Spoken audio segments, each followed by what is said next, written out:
प्यारे बच्चों, आज हम बात करने वाले हैं क्रिया के बारे में और क्रिया के बाद क्रिया के भेद के बारे में। ठीक है, क्रिया आपने कक्षा 2 में भी पढ़ी है, 3 में भी पढ़ी है, कक्षा 4 में भी पढ़ी है।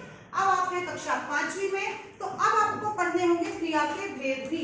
ठीक है बच्चों, देखिए क्रिया अगर हम बात करें तो क्या होती है, किसी काम का करना या होना जिस शब्द से पता चले उसे क्रिया कहते हैं। जैसे कि अध्यापिका जी पढ़ा रही हैं, ठीक है, तो इसमें क्रिया क्या है, बताओ बताओ। पढ़ा रही है, बिल्कुल सही बताया आपने, पढ़ा रही हैं। ठीक है, अब इसमें भी दो चीजें हैं समझने वाली। पढ़ाना मुख्य क्रिया है और रही है सहायक क्रिया है। ठीक है, अब इसी के आधार पर मैं आपसे पूछ रही हूँ, बच्चे पढ़ रहे हैं, अब इसमें मुख्य क्रिया क्या है? जाइए अपनी सीट पर जाइए। हाँ, बच्चे पढ़ रहे हैं, ठीक है, तो इसमें पढ़ना क्या है? मुख्य क्रिया। ठीक है, अब रहे हैं क्या है? सहायक क्रिया। बिल्कुल सही बताया आपने। अगर मैंने बात की दादाजी बैठे हैं, तो बैठना क्या है? मुख्य क्रिया, और रहे हैं, हाँ, है क्या हो जाएगा? सहायक क्रिया। है तभी सहायक क्रिया। अच्छा, अब हम देखते हैं, इसके बाद आपके लिए प्रश्न आ जाएगा क्रिया के भेद से संबंधित। तो ये प्रश्न आ चुका है आपके लिए, नीचे दिए गए वाक्यों में आई क्रियाएं छांटकर उनके भेद लिखिए। ठीक है बच्चों, तो हम यहाँ पर देखेंगे क्रिया के भेद।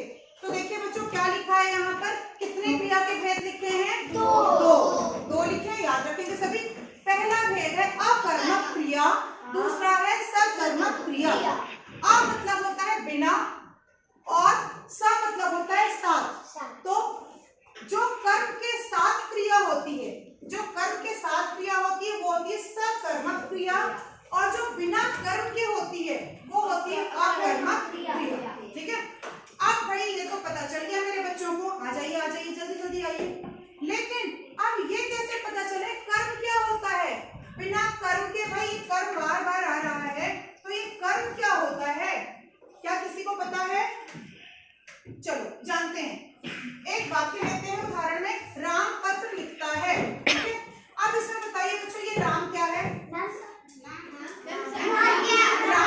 राम संज्ञा है और करता है, काम को करने वाला है। सही बात है, ठीक है, तो करता है, ठीक है, और संज्ञा भी है। बिल्कुल सही बताया मेरे बच्चों ने। ठीक है, अब ये जो लिखता है, इसमें मुख्य क्रिया क्या है? लिखता। ठीक है, ये हो गई हमारी मुख्य क्रिया। है सहायक क्रिया। तो आपको जो भी वाक्य मिलेगा उसमें आपको मुख्य क्रिया ध्यान रखनी है। मुख्य क्रिया यहाँ लिखता। अब ये जो बच गया, ये क्या है बच्चों? ये है आपका कर्म। क्या है? यही है आपका कर्म। इंग्लिश में आप इसको कहते हैं ऑब्जेक्ट। क्या कहते हैं बच्चों? ऑब्जेक्ट। और ये हो जाता है आपका सब्जेक्ट, और ये है आपका ऑब्जेक्ट, ये आपकी वर्ब। बात समझ में आई? हाँ बोलो बेटा। चीजें को कर्म बोलते हैं। हाँ देखो, यहाँ पर जो ऑब्जेक्ट है, जो चीज है, वस्तु है, ठीक है, ये कर्म। अब हम बात करते हैं, जब भी कभी आपको कोई वाक्य मिले तो आप उसमें सबसे पहले देखेंगे मुख्य क्रिया। हमने ढूंढ ली मुख्य क्रिया। प्रश्न आपको आएगा कि ये जो वाक्य है ये अकर्मक क्रिया है इसमें या सकर्मक क्रिया है। तो आप देखेंगे कि इसमें मुख्य क्रिया कौन सी है? लिखता। अब लिखता से हमें दो शब्द जोड़कर प्रश्न पूछना है। हम दो शब्द जो जोड़ेंगे वो है क्या और किसे। ठीक है, तो आप लगाएंगे यहाँ पर क्या और किसे। अब प्रश्न बनाइए भाई, प्रश्न बनाइए। क्या लिखता है, तो क्या हमें उत्तर मिला? पत्र मिल गया।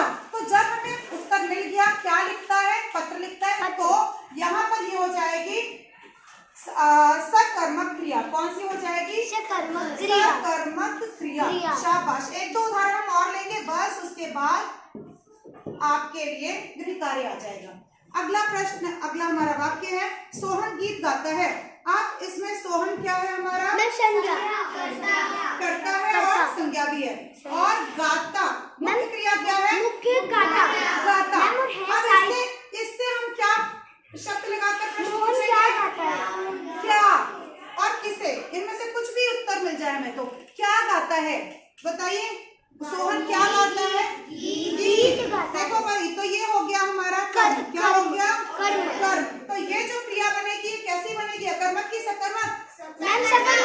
सकर्मक, बिल्कुल सही जवाब, सकर्मक क्रिया हो गई ये। अच्छा, अगला वाक्य देखते हैं। मोहन तेज भागता है। इसमें मुख्य क्रिया ढूंढेंगे। सबसे पहला काम है हमारा मुख्य क्रिया ढूंढना। भागता। अब भागता से हमें दो शब्द लगाकर प्रश्न पूछने। कौन कौन से शब्द लगाएंगे? क्या और कैसे भागता है? किसे? क्या और किससे किसे? भागता है? और कुछ नहीं लगाना है, बस यही दो। तो अब प्रश्न पूछिए, क्या भागता है? कोई उत्तर मिला? नहीं मिला। तेज नहीं। क्या भागता है? क्या भागता है? तेज भागता है? नहीं। ये तो उत्तर तेज तो आ जाएगा। कैसे भागता है? कैसे का उत्तर है तेज। नहीं मिला उत्तर। किसे भागता है? उत्तर मिला आपको? नहीं मिला, नहीं मिला। तो जब उत्तर नहीं मिलेगा तो यहाँ पर हो जाएगी बच्चों अकर्मक क्रिया। कौन सी हो जाएगी बच्चों? अकर्मक क्रिया। अच्छा, बात समझ में आई? किसको किसको बात समझ में आई? वहीं रेस करके दिखाइए। शाबाश।